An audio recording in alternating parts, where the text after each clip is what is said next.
Hello champions, कैसे हैं आप लोग। आई होप कि आप लोग स्वस्थ हैं, मस्त हैं, पढ़ाई में बेस्ट हैं। आज का वीडियो बहुत ही क्रेजी होने वाला बिकॉज आज हम लोग स्टार्ट करने जा रहे हैं spherical mirror. To the point बात किया जाएगा, इसके हर पॉइंट को मैं डिस्कस करने जा रहा हूँ, इन डिटेल में डिस्कस किया जाएगा। Let's start the video. और वीडियो स्टार्ट करने के पहले बता देना चाहूँगा मैं कि ये जो वीडियो है इंट्रोडक्टरी वीडियो है, इसमें स्फेरिकल मिरर के बारे में इंट्रोडक्शन क्लियर करेंगे, टर्मिनोलॉजी क्लियर करेंगे। ओके, इससे रिलेटेड क्वेश्चन भी स्टार्ट कर सकते हैं। Okay, let's start the video.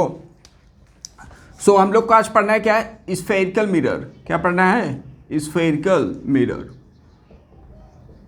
Okay, previous lecture में हम लोग प्लेन मिरर से बात डिस्कशन कर रहे थे। ओके, प्लेन मिरर से आई होप कि आपका डाउट क्लियर हो गया होगा, और अभी भी कोई डाउट्स हो तो उसको कमेंट्स करें। तो स्फेरिकल मिरर में कैसा मिरर होगा, कर्व मिरर होगा।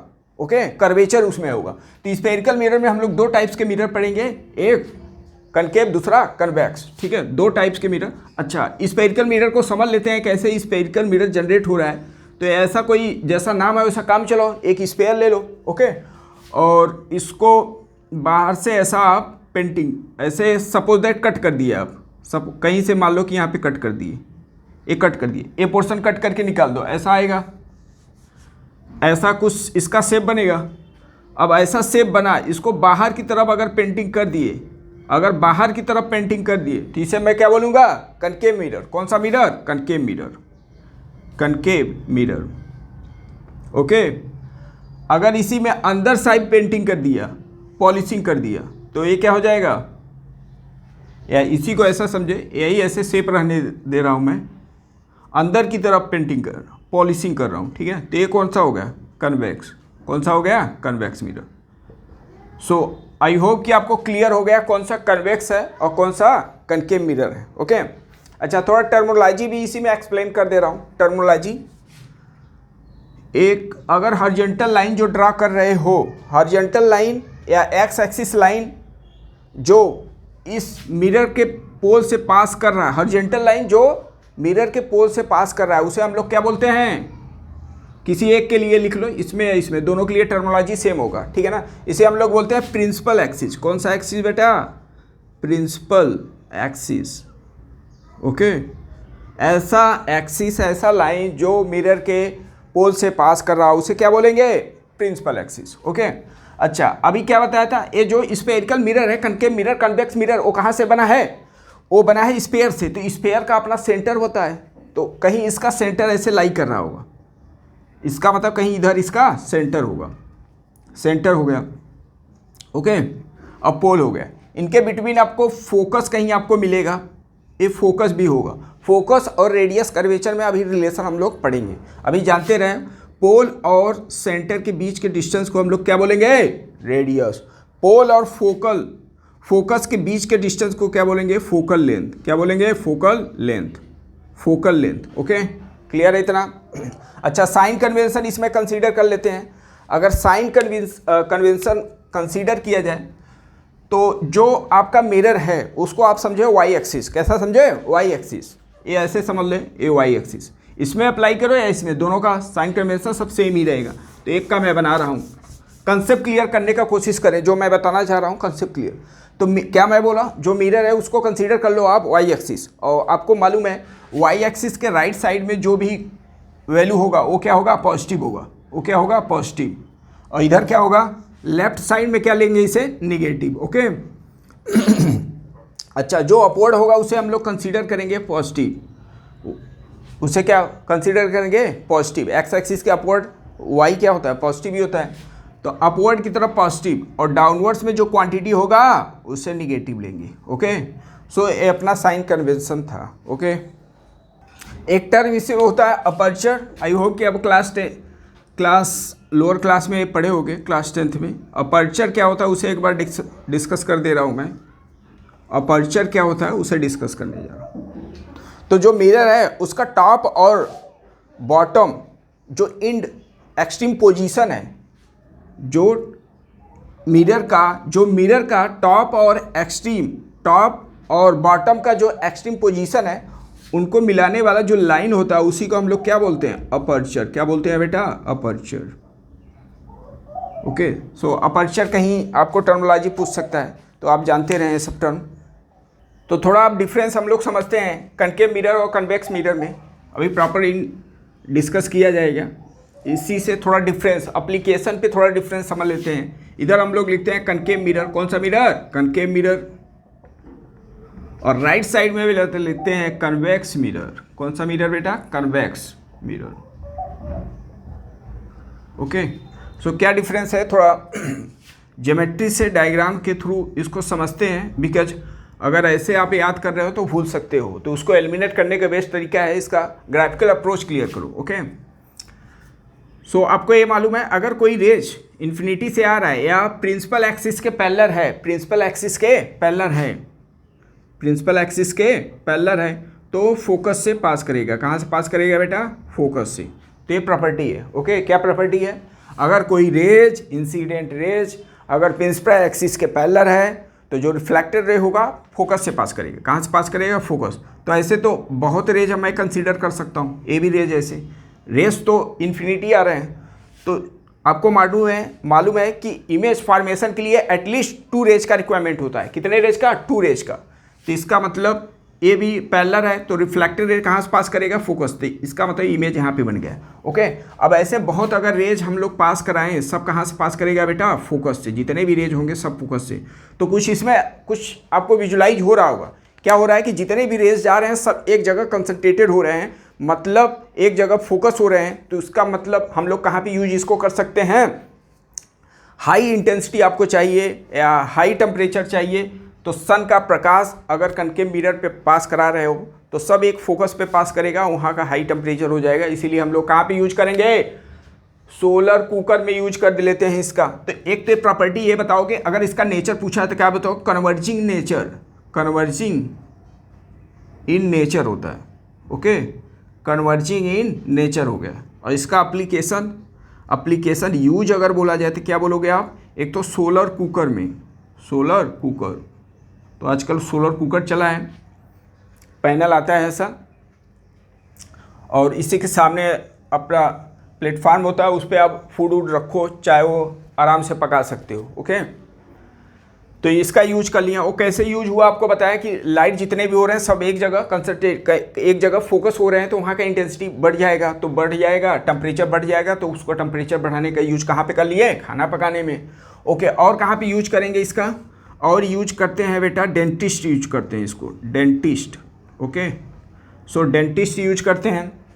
तो कैविटी टीथ में अगर कैविटी कहीं पे हो गया तो डॉक्टर इसको यूज करते हैं, बिकॉज ये कंसंट्रेट हो रहा है, ठीक है ना, कंसंट्रेट हो रहा है, तो एक पॉइंट पे उसको क्या होता है कि फोकस करना पड़ता है। ओके, सो उसको डिजाइन करके उसी के अकॉर्डिंग डॉक्टर को मालूम होता है, बिकॉज इसमें जो इमेज बनता है इन्वर्टेड भी बनता है। ओके, सो एक पोजीशन पे लाके उसको इरेक्ट इमेज बना के उसको कैविटी को रिमूव करते हैं। ओके, सो कंसंट्रेटेड होता है इमेज।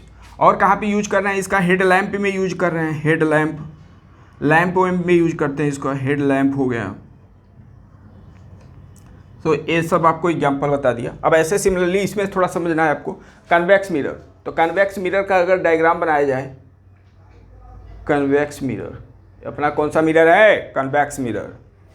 तो अगर इससे पैरेलल अगर कोई रेज पैरेलल पास कराया जाए, प्रिंसिपल एक्सिस के पैरेलल हो, अच्छा फोकस अब इसका इधर लाई करेगा और सेंटर इधर, क्योंकि रेडियस ऑफ कर्वेचर इधर ही लाई कर रहे हैं आपका। सो अगर कोई रेज प्रिंसिपल एक्सिस के पैरेलल है तो आपको मालूम है रिफ्लेक्टेड रे कहाँ से पास करेगा? फोकस से।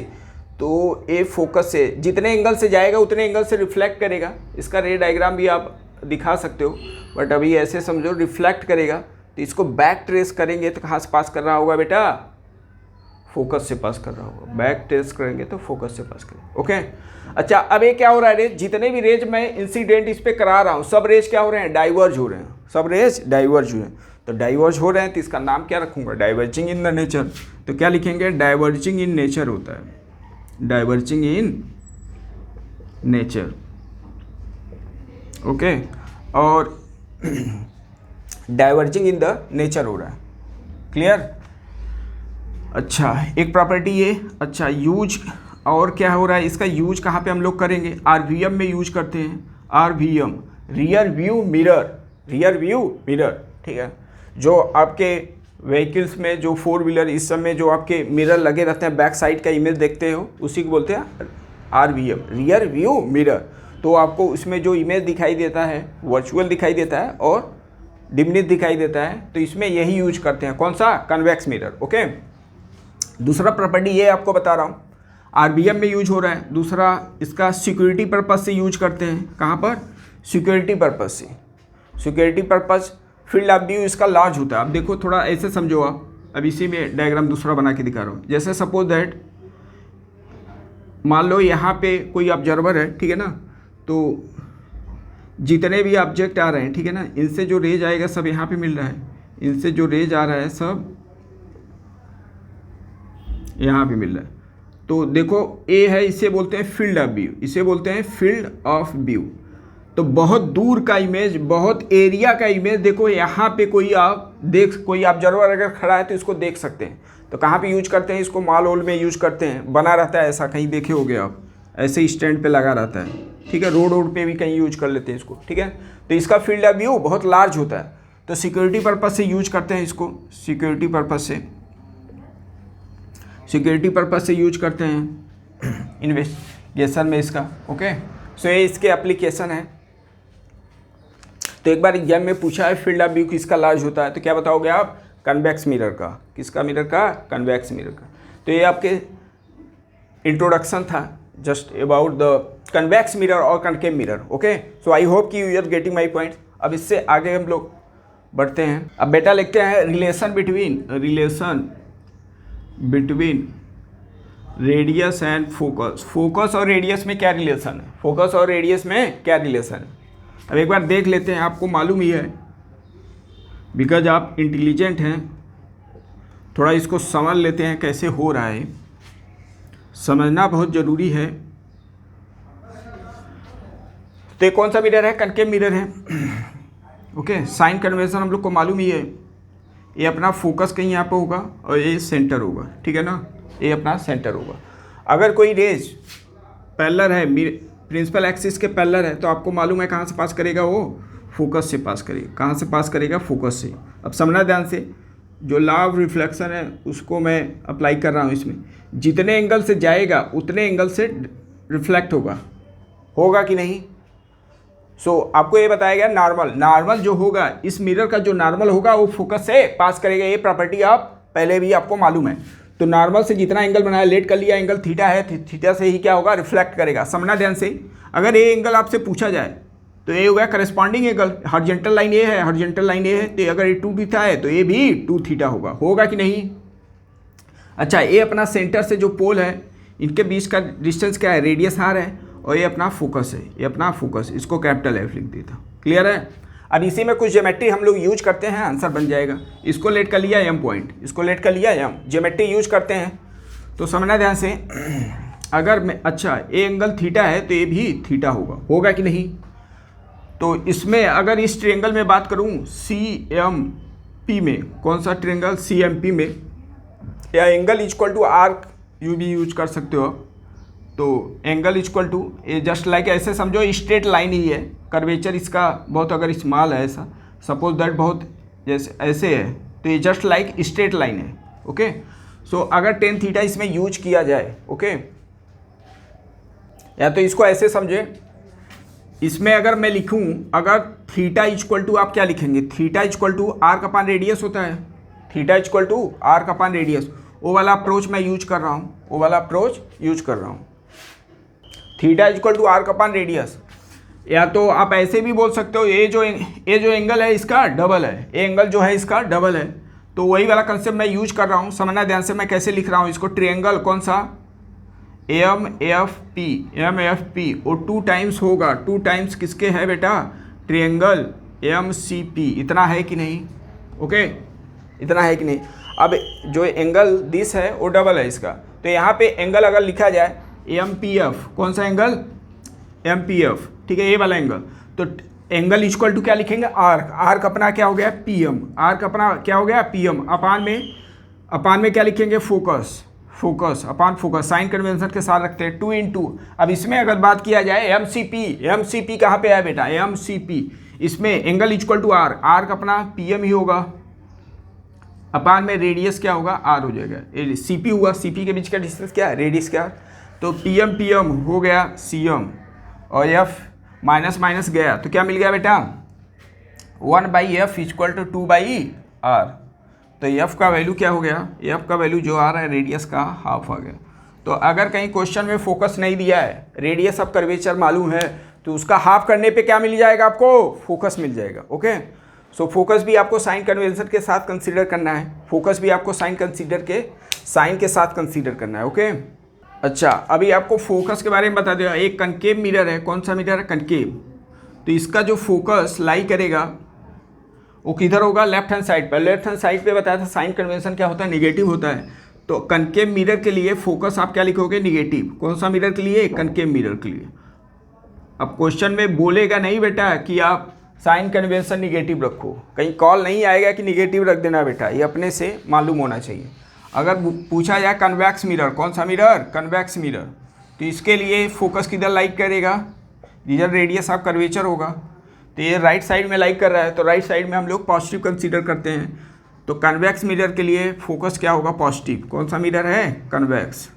तो इतना आपको मालूम होना चाहिए, ठीक है ना। अब हम लोग इसके आगे मिरर फार्मूला का डेरिवेशन करते हैं, मिरर फार्मूला।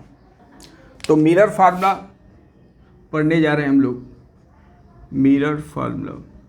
तो इसका भी समझ लेते हैं थोड़ा डेरिवेशन। वही कनकेव मिरर बनाते हैं, कनकेव मिरर बनाओ या कन्वेक्स, दोनों का जो मिरर फार्मूला होगा वो एक ही होगा। ओके, सो कहीं यहाँ पे थोड़ा रेज डायग्राम यहाँ पे इंपॉर्टेंट है, यहाँ पे रेज डायग्राम बहुत ही इंपॉर्टेंट है। पूरे रेज ऑप्टिक्स में रेज डायग्राम इंपॉर्टेंट है। ये मेरा ऑब्जेक्ट है, ये मेरा ऑब्जेक्ट है। तो रेज जाएगा, रेज कहाँ से निकलता है, ऑब्जेक्ट से। जितने एंगल से जाएगा उतने एंगल से रिफ्लेक्ट होगा। ये अपना क्या होगा, नॉर्मल। ये कौन सा लाइन है, नॉर्मल। तो ये हो जाएगा सी, देखते रहें। अब ये जितना एंगल से गया उतने एंगल से रिफ्लेक्ट करेगा, तो कहीं जाके यहाँ पे आ गया। ओके, सो जाके कहीं यहाँ पे इमेज फाइनल बन रहा है, यहाँ पे इमेज बन रहा है। हम लोग को डेरिवेशन करना है। तो पोल से या मिरर से जितने डिस्टेंस पे इमेज बना उसे हम लोग क्या साइन कन्वेंशन देंगे, वी। वी है position of image from the mirror, और ये अपना ऑब्जेक्ट है। ये क्या है, ऑब्जेक्ट। तो जो ऑब्जेक्ट है वो मिरर से जो डिस्टेंस पे है वो कितना है, यू। ये साइन कन्वेंशन है। और ये आर अपना समझ रहे, ये आर अपना समझ रहे, क्लियर है। आई पी है, इसको लेट कर लिया है। अब इसी में आपको एंगल अब ज्योमेट्री का हेल्प लेके आप डेरिवेशन कर सकते हो। अब इसके बाद पूरा मैथ है, समझना ध्यान से। अगर ये अल्फ़ा है, इसको लेट कर लिया अल्फ़ा, इसको लेट कर लिया बीटा, इसको लेट कर लिया गामा। ओके, ऐसा कुछ कंसीडर में कर लिया, अल्फ़ा बीटा गामा लेट कर लिया। ये मेरे लिए इंसिडेंट एंगल हो गया, आई लेट कर लिया। ये मेरे लिए रिफ्लेक्टेड एंगल हुआ, तो ए आर लिखा हूँ, ये गामा लिया हूँ। तो गामा और आर में थोड़ा डिफरेंस समझते रहे, ठीक है ना। लॉ ऑफ रिफ्लेक्शन से मैं बोल सकता हूँ by law of reflection angle I जो होगा एंगल आर के इक्वल होगा। इतना होगा कि नहीं, by law of reflection. Okay, अभी इसी में आपको कन्वर्जन करना है, इसी में आपको कन्वर्जन करना है, ठीक है ना। समझना ध्यान से। ट्रायंगल मैं नेमिंग कर रहा हूँ, अब समझते रहना। कौन सा ट्रायंगल, एम ओ सी, ठीक है ना। इसमें जो बीटा एंगल है वो क्या है, बाहर वाला एंगल है, एक्सटीरियर एंगल है। तो आप प्रॉपर्टी पढ़े हो, जो एक्सटीरियर एंगल होगा ट्रायंगल के अपोजिट जो एंगल होगा उसका सम के इक्वल होता है। इतना होता है कि नहीं। तो बाय द प्रॉपर्टी आप लिख सकते हो जो बीटा होगा वो किसके इक्वल होगा, अल्फा प्लस आई के इक्वल होगा। कौन से ट्रायंगल में मैं बात कर रहा हूँ बेटा, एम ओ सी में, एम ओ सी में जो exterior angle equal to sum of opposite angle. Okay, तो वही वाला प्रॉपर्टी यूज कर दिया। अच्छा, अब इसमें ऐसे अगर बात किया जाए, कौन सा ट्रायंगल मैं ले रहा हूँ, इसमें ये देखो मेरे लिए गामा क्या हो गया, एक्सटीरियर एंगल है। गामा कौन सा एंगल है, एक्सटीरियर एंगल है। अब गामा को मैं लिख रहा हूँ, समझना ध्यान से कैसे लिखा। Gamma equal to beta plus R होगा, बीटा प्लस आर होगा। ये कौन से ट्रायंगल में मैं बात कर रहा हूँ, ये ट्रायंगल है, ट्रायंगल एम सी आई में। चेक करें इतना होगा कि नहीं, ठीक है ना। अब यहाँ से आई और आर का वैल्यू निकाल लेते हैं। अगर इसको सॉल्व किया जाए, तो आई का वैल्यू कितना आएगा बेटा, बीटा माइनस अल्फा आएगा इतना, और यहाँ से अगर ये गामा है आर है, आर मुझे निकालना है वहाँ पे, ठीक है। तो आर का वैल्यू यहाँ पे क्या आएगा, गामा माइनस बीटा, होगा कि नहीं। अब इसको इसमें पुट करते हैं तो आई की वैल्यू हम लोग को मिल चुका है beta minus alpha equal to क्या आएगा, gamma minus beta. Okay, minus है, इधर आने पे प्लस होगा तो डबल हो जाएगा। 2 बीटा इक्वल टू हम लोग क्या लिख सकते हैं, अल्फा प्लस गामा। इतना लिख सकते हैं कि नहीं, यस या नो। अगर लिख सकते हैं तो लिखने में क्या प्रॉब्लम हो रहा है। अब डायरेक्ट अगर एंगल बहुत स्मॉल है, इस केस में टेन थीटा की इक्वलेट कर लेते हैं। अगर थीटा दिया तो टेन थीटा की इक्वलेट कर लेते हैं। तो यही सब आपको यूज करना है यहाँ पर। ओके, अगर वो भी नहीं यूज करना है तो angle equal to arc upon radius वाला कंसेप्ट यूज करेंगे, सटीक क्वेश्चन का सटीक आंसर आपको मिलेगा। अब डेरिवेशन हम लोग करने जा रहे हैं, तो इसके पहले हम लोग क्या डेरिवेशन किए थे, angle equal to arc upon radius. तो यहाँ भी angle equal to arc upon radius वाला कंसेप्ट यूज करने जा रहे हैं। समझना ध्यान से, 2 है बीटा इक्वल टू क्या लिखे, एंगल है, angle equal to arc upon radius. बीटा ध्यान समझना, बीटा इक्वल टू ए मेरे लिए एंगल बन रहा है, ए मेरे लिए आर्क बन रहा है, तो आर क्या लिखेंगे, पीएम अपान में रेडियस। इसके लिए क्या बन रहा है यहाँ पे समझना, इसके लिए बन रहा है आर। ओके, साइन कन्वेंशन इसमें रखना है, माइनस आर रख दिया। ओके, आर बन रहा है ना, क्या लिखेंगे, सीपी का वैल्यू क्या है, रेडियस ऑफ कर्वेचर के इक्वल है। ओके, माइनस साइन के साथ मैं रख रहा हूँ अल्फा इक्वल टू अल्फा। यहाँ पे बी केयरफुल, इस ज्योमेट्री से मैं सब कुछ कर रहा हूँ, तो ज्योमेट्री आप स्ट्रॉन्ग करें, उसके बाद सब ऑटोमेटिक स्ट्रॉन्ग होगा। अल्फा इक्वल टू लिखा आर्क अपने आप में क्या है बेटा, पीएम है कि नहीं, आर्क पीएम लिख लिया, अपान में पीएम अपान क्या हो गया, रेडियस इसके लिए ओपी बन रहा है, ओपी बन रहा है ना। ओपी अपने आप में क्या है, यू की इक्वल है, बट मुझे साइन कन्वेंशन के साथ रखना है, बिकॉज ये लेफ्ट हैंड साइड पे है कि नहीं, यस या नो। फिर इसके बाद गामा कहाँ पे है, गामा यहाँ पे देखें तो पीएम ही हो, इसके लिए भी आर क्या होगा, पीएम होगा। पीएम अपान में क्या लिखेंगे, इसके लिए रेडियस ऑफ कर्वेचर क्या बन रहा है, इसके लिए बन रहा है अपना आर्क अपान क्या लिखते हैं, रेडियस इसके लिए क्या बन रहा है बेटा, माइनस वी लिखेंगे। ए वाला अप्रोच से इसको हम लोग सॉल्व करने जा रहे हैं। ओके, अब इसको सॉल्व करें तो माइनस सब हो गया, प्लस पीएम सब हो गए, सीएम हो गए, तो 2/r इक्वल टू मिल गया बेटा 1/v प्लस 1/u। इतना मिला कि नहीं। अब इसको थोड़ा अच्छा से लिख लेते हैं, इसको क्या लिखा जाए, 1/v plus 1/u equal to 1/r/2। r/2 अभी ये भी बताया था, वो किसके इक्वल होता है बेटा, फोकस के इक्वल। तो ये हम लोग के सामने मिल चुका है मिरर फार्मूला बहुत इंपॉर्टेंट रिजल्ट है, बट ये ध्यान देना विथ साइन के साथ इसको रखना होगा, विथ साइन के साथ, बिकॉज 90% स्टूडेंट यहाँ पे साइन कन्वेंशन के साथ मार खाते हैं, तो आप न मार खाएं उसके लिए बी अलर्ट है यहाँ पर। क्लियर है, एक बार आप देख लें, समझ लें, सब आपको साइन कन्वेंशन के साथ रखना है। तो डेरिवेशन कहीं एकेडमी में ऐसा आ जाता है 11-12 में, तो ये अपना देख सकते हैं। अब अगर एग्जाम में क्वेश्चन आ रहा है तो डायरेक्ट आपको इस फार्मूला यूज करना है। ओके, एक हम लोग मैग्नीफिकेशन भी देख लेते हैं इसका। मैग्नीफिकेशन जरा समझते रहे, मैग्नीफिकेशन होता क्या है, मैग्नीफिकेशन सो इमेज का बड़ा और छोटा बनना, ठीक है, इमेज का इनलार्ज और डिमिनिश बनना, वो किस पे डिपेंड करता है, मैग्नीफिकेशन पे। ओके, जैसे आपके मोबाइल में लिखा रहता है ना, मैग्नीफाइड इतना मेगा पिक्सल, ठीक है, तो उसका इन सब का मतलब क्या है, वो मैं आपको मैग्नीफिकेशन दिया है। जितना हाई मेगा पिक्सल रहता है उसका क्या होता है, इमेज इनलार्ज उतना बनता है, उतना क्लियर बनता है। तो यही सब इन सब का मतलब है। तो ये जो बेसिकली हम से रिप्रेजेंट करते हैं, इसको समझते हैं height of image to the height of object होता है, height of image to the height of object. Okay, और एक और फार्मूला होता है -v/u। ये आपको दो फार्मूला एटलीस्ट मालूम होना चाहिए मैग्नीफिकेशन का, ठीक है ना। तो अगर v और u मालूम है, मैग्नीफिकेशन निकाल लोगे, कहीं हाइट पूछ दिया इमेज का, तो ये हम लोग इसके इक्वल करके यहाँ से इमेज ऑफ हाइट निकाल सकते हैं, but be careful, sign convention के साथ लेना पड़ेगा। ओके, अगर मैग्नीफिकेशन का, अगर ये सब आपको मालूम है ना, अगर मैग्नीफिकेशन का वैल्यू मॉड मैग्नीफिकेशन मतलब प्लस माइनस इसमें आएगा, अगर इसका न्यूमेरिकल वैल्यू लिया जाए, अगर 1 आ गया तो इमेज कैसा बनेगा, सेम साइज का इमेज जो होगा, सेम साइज का होगा। आई से मतलब इमेज सेम साइज का। अगर ऐसा हो गया बेटा कि इफ़ मॉड m का वैल्यू ग्रेटर देन 1 हो गया, तो कैसा इमेज होगा, इनलार्ज होगा। इमेज कैसा होगा, इनलार्ज। अगर लेस देन हो गया, इफ़ मॉड m का वैल्यू लेस देन 1 हुआ, तो इमेज कैसा होगा, डिमिनिश। इमेज कैसा होगा, डिमनेस मतलब स्मॉलर बनेगा। अच्छा, अब आपको ये समझना है, अगर इफ़ ऐसा हो जाए, इफ़ साइन कन्वेंशन ले रहा हूँ, ओके, अगर ये निगेटिव है, अगर ये क्या है, लेस देन 0 है, मतलब m का वैल्यू हो गया निगेटिव, तो इमेज कैसा होगा, इन्वर्टेड, इन्वर्टेड इमेज होगा, इन्वर्टेड बेटा। अगर ऐसा है, इफ़ m का वैल्यू ग्रेटर देन 0 मतलब पॉजिटिव है, तो इस केस में इमेज जो होगा वो कैसा होगा, इनलार्ज, इमेज क्या होगा, इरेक्ट होगा, इरेक्ट मतलब सीधा बनेगा। तो ये सब आपको प्रॉपर्टी का आपको मालूम होना चाहिए। ओके, सो नेक्स्ट वीडियो में इससे रिलेटेड हम लोग क्वेश्चन को कंप्लीट करेंगे, अच्छे अच्छे क्वेश्चन लिया जाएगा, कंसेप्चुअल क्वेश्चन लिया जाएगा। ओके, सो आज के लिए इतना ही करते हैं। अगर कोई आपके पास डाउट्स हो तो ज़रूर से ज़रूर उसको कमेंट्स करें। ओके, तब तक के लिए जय हिंद, जय भारत।